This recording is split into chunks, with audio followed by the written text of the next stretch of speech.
وقت کے پنوں کو پلٹیں تو گزرے زمانے کے شور میں ایک شہر ابھرتا ہے، لاہور۔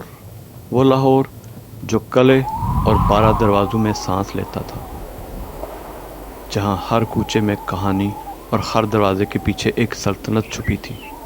جب شاہی محلات کی اونچی دیواروں کے سائے تلے زمیندار، سکھ سردار، تاجر اور سپاہی اقتدار کی نئی کروٹ محسوس کر رہے تھے، ہوا میں ایک انجانی بے چینی تیر رہی تھی، جیسے کوئی طوفان دروازے پر دستک دے رہا ہو۔ پھر ایک دن دریائے راوی کے کنارے گھوڑوں پر سوار دھند میں لپٹے گورے افسران کے جوتوں کی چاپ سنائی دی، اور لاہور کی فضا میں پہلی بار ایک غیر مانوس حکم کی باز گشت گونجی۔ "This is now under the British Crown." یہ وہ دن تھا جب تاریخ نے رخ بدلا اور لاہور میں تعینات ہوا پہلا برطانوی ڈپٹی کمشنر، ایک ایسا شخص جو محض انتظامی افسر نہیں بلکہ نوآبادیاتی عہد کے ایک نئے باب کا آغاز بننے والا تھا۔ آئیے وقت کے اس دھندلے دروازے سے گزرتے ہیں جہاں سے لاہور کی نوآبادیاتی تاریخ کی پہلی لکیر کھینچی گئی۔ یہ ہے ہسٹری گاٹ مسٹری، اور آج کا موضوع ہے لاہور کا پہلا انگریز ڈپٹی کمشنر اور اس کا المناک انجام۔ جب پنجاب سلطنت سکھ راج سے نکل کر برطانوی انتظام کے زیر اثر آیا تو ایک نیا ڈھانچہ قائم ہوا، صوبے، اضلاع، تحصیلیں۔ اسی دور میں پنجاب کے تمام اضلاع کی طرح لاہور کے لیے پہلی بار ایک ڈپٹی کمشنر کی تقرری کی گئی۔ جان ویڈربرن، ایسٹ انڈیا کمپنی کی سول سروس کا نیا دماغ، لاہور کا پہلا ڈپٹی کمشنر، محض ایک 24 سالہ نوجوان، 9 مئی 1825 کو بمبئی میں پیدا ہوا۔ ابتدائی تعلیم ایڈنبرا میں حاصل کی، قانون، زبان اور نظم و نسق کا طالب علم تھا، اور پھر ہیلے بری کالج سے تربیت پا کر 1844 میں انڈین سول سروس میں داخل ہوا، اور چند برسوں میں ہی ہندوستان کی انتظامی مشینری کا اہم پرزہ بن گیا۔ 1849 میں بورڈ آف ایڈمنسٹریشن میں جب ہیری لارنس، جان لارنس اور سی جی مینسل پنجاب کے نئے ڈھانچے کی بنیاد رکھ رہے تھے تو انہی کے زیر سایہ یہ نوجوان افسر لاہور بھیجا گیا جس نے ضلعی نظم و نسق کی پہلی اینٹ رکھنی تھی۔ ڈپٹی کمشنر، یہ عہدہ اس دور میں محض ایک انتظامی کرسی نہیں بلکہ مکمل اختیار کی علامت تھا۔ ڈسٹرکٹ آفیسر، مجسٹریٹ، کلیکٹر، تینوں ایک شخص میں جمع۔ ریونیو میں شامل تھے زمین، آبپاشی، محصولات اور زمینداری نظام کی تنظیم، جبکہ قانون اور امن میں تھانوں کی حد بندی، گشتی پولیس، جرائم کی نگرانی، اور عدالت اور دفتر میں شامل تھے کچہری کا قیام، ریکارڈ روم، عرضداشتوں کا اندراج، اور لاہور جہاں شاہی دربار کی یادیں، فوجی چھاؤنیاں، بازاروں کا شور اور مذہبی تنوع ایک ساتھ دھڑکتے تھے، وہ کسی بھی نئے افسر کے لیے ایک پیچیدہ مگر پرکشش امتحان تھا۔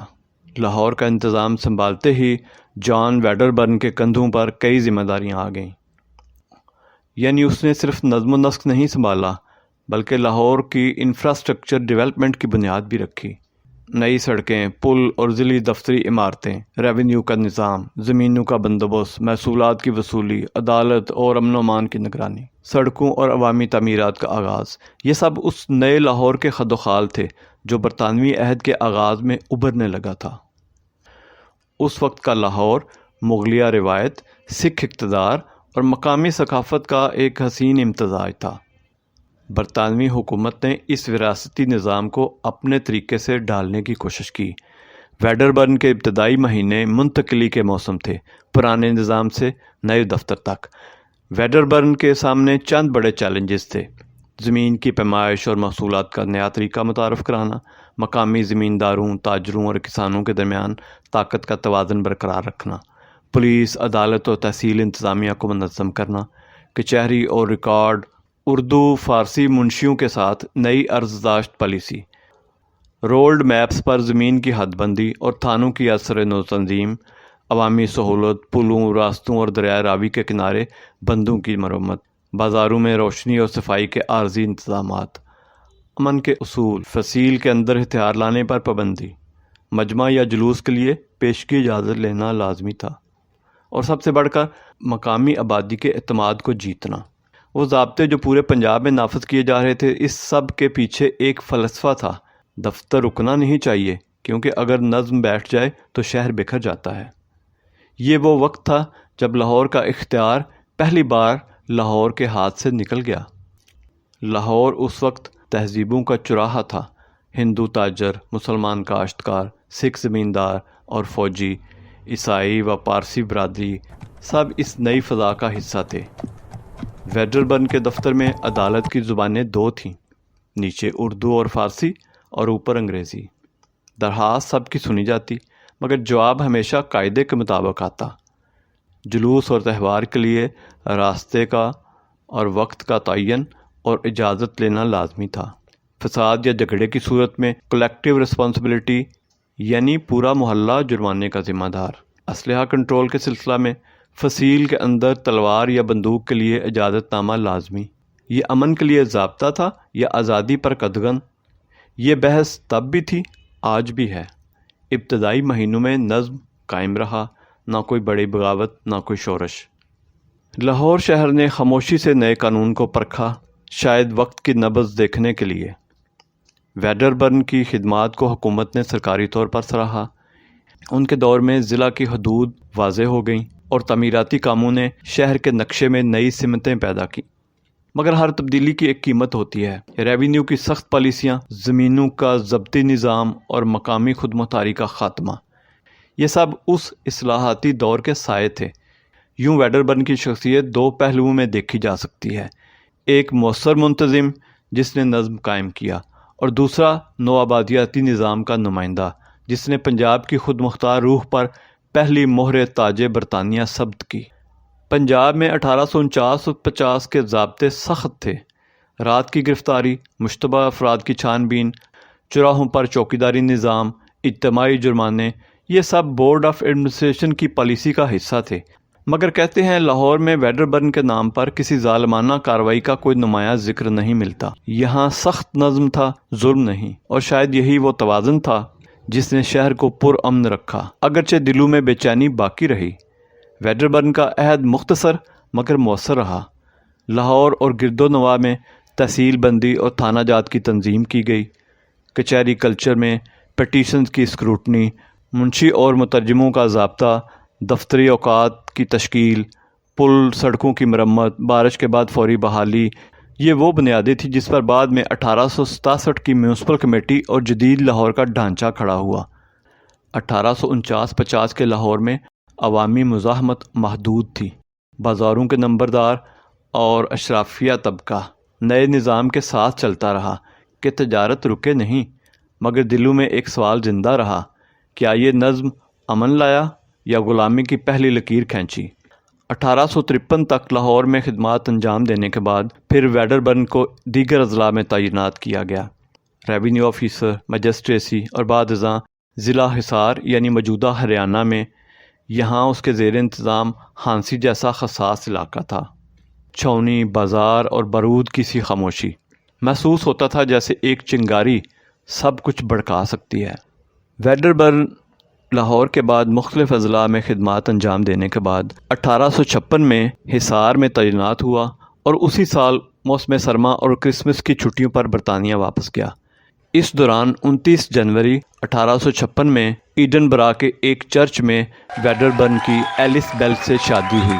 بڑی خوشگوار یادیں تھیں ویڈربرن اور ایلس بیل کے لیے۔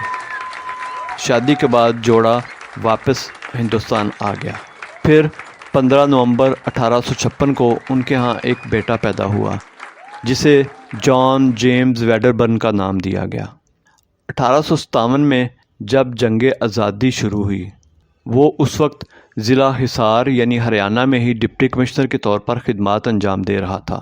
مئی 1857 میرٹھ سے اٹھنے والی آگ پورے شمالی ہند میں پھیل گئی۔ 1857 میں جب ہندوستان میں بغاوت اٹھی تو ہانسی اور حصار میں بھی بغاوت بھڑک اٹھی۔ حصار اور ہانسی میں کئی مقامی نوجوان اور زمیندار اٹھ کھڑے ہوئے۔ کچھ نے برطانوی خاندانوں کو اپنے گھروں میں پناہ دی، کچھ نے ان پر حملہ کیا۔ 29 مئی 1857 کو بغاوت کرنے والے سپاہیوں نے حملہ کر دیا۔ برطانوی سامراج کی حفاظت کرنے پر مامور سپاہی انہی کے جانی دشمن بن گئے۔ اسی ہنگامے میں جان ویڈربرن، ان کی اہلیہ اور 6 ماہ کے شیر خوار بچے کو گولیوں سے بھون دیا گیا اور ڈپٹی کمشنر کی سرکاری رہائش گاہ قتل گاہ بن گئی۔ ڈپٹی کمشنر کے سرکاری بنگلے پر حملہ اتنا اچانک اور غیر متوقع تھا کہ اسے سنبھلنے اور اپنے خاندان کی حفاظت کرنے کا موقع ہی نہ مل سکا۔ یوں لاہور کے پہلے ڈپٹی کمشنر کی کہانی پنجاب کے نظم و نسق سے شروع ہو کر برطانوی راج کے خونی طوفان میں ختم ہوئی، مگر اس کی یاد ضلع لاہور کی سرکاری تاریخ کے صفحات میں آج بھی پہلا باب بن کر زندہ ہے۔ گھر پر اچانک یلغار اور تاریخ کی ایک سطر خون میں لکھی گئی۔ یوں لاہور کا پہلا ڈپٹی کمشنر جس نے نظم قائم کیا تھا، 8 برس بعد خود اسی نظم کے انہدام کا شکار بن گیا۔ تاریخ ہمیشہ 2 چہرے رکھتی ہے۔ جان ویڈربرن کی کہانی کسی عظیم فتوحات کی داستان نہیں، بلکہ ایک عام مگر اہم افسر کی کہانی ہے جو ایک بڑے نظام کے پرزے کے طور پر تاریخ میں داخل ہوا۔ لاہور میں اس نے نظم قائم کیا، دفتر کو سانس دی، کچہری کو چلایا، مگر اس کا قائم کردہ نظم، ڈسپلن لوگوں کے دلوں میں اعتماد پیدا نہ کر سکا، اور حصار میں اس کا انجام یاد دلاتا ہے کہ بغاوتیں صرف حکومتوں کے خلاف نہیں ہوتی بلکہ نظاموں کے خلاف بھی ہوتی ہیں۔ یہ کہانی کسی فاتح یا شہید کی نہیں، ایک انسان کی ہے جو تاریخ کے دہرے میں بہہ گیا۔ 24 برس کی عمر میں لاہور اور 8 ہی برس بعد حصار کی خونی شام۔ جان ویڈربرن کی زندگی ہمیں یاد دلاتی ہے کہ تاریخ صرف سلطنتوں سے نہیں بنتی بلکہ ان لوگوں سے بھی جو انہیں جیتے ہیں اور ان سے بھی جو ان میں گم ہو جاتے ہیں۔ آج ہم نے دیکھا کہ کس طرح ایک شخص نے لاہور کی انتظامی تاریخ کا پہلا باب لکھا اور کس طرح ایک نئے دور نے پرانی تہذیب کی سانسوں میں اجنبی آہٹیں بھریں۔ ویڈربرن اس کی بیوی اور بچے کو ہریانہ میں ہی دفن کر دیا گیا۔ انگریزوں کے جانے کے بعد اس کی قبر کا بھی کوئی پرسان حال نہیں رہا تھا۔ کچھ عرصہ قبل ایک انڈین اخبار میں ایک ایسی دلچسپ خبر آئی جس نے سب کو چونکا دیا۔ ایک چھوٹے سے واقعہ سے یہ بات شروع ہوئی۔ آج کل وہاں کے مقامی باشندے جو کہ زیادہ تر ہندو ہیں اس کی قبر پر چڑھاوے چڑھاتے ہیں، منتیں مانتے ہیں اور شراب کی چڑھاوا چڑھایا جاتا ہے۔ بہت سے لوگوں کو یہ نہیں معلوم کہ یہ قبر کس کی تھی، اس نے ہندوستان میں کیا کیا، اور ایک چھوٹے سے واقعہ کے بعد لوگوں نے اس کو پیر بابا مان لیا اور وہاں کے ہندو اس کی قبر پر چڑھاوے چڑھانے لگے اور منتیں ماننے لگے۔ اس حوالے سے ایک الگ سے ویڈیو ہم بنائیں گے جس میں یہ ساری باتیں آپ کو بتائیں گے۔ اگر آپ جاننا چاہتے ہیں ایسی کہانیاں جہاں تاریخ کے حقائق کے نیچے انسانی جذبے، اقتدار کی کشمکش اور تہذیب کے بدلتے رنگ چھپے ہوں، تو ہسٹری گاٹ مسٹری کے ساتھ رہیے گا۔ کمنٹس میں بتائیے کہ آپ جاننا چاہیں گے کہ پنجاب کے دوسرے اضلاع میں پہلا برطانوی افسر کون تھا۔ ہم اگلے باب میں پھر وقت کے سفر پر نکلیں گے، کیونکہ ہر کہانی کے پیچھے ایک نیا راز چھپا ہوتا ہے۔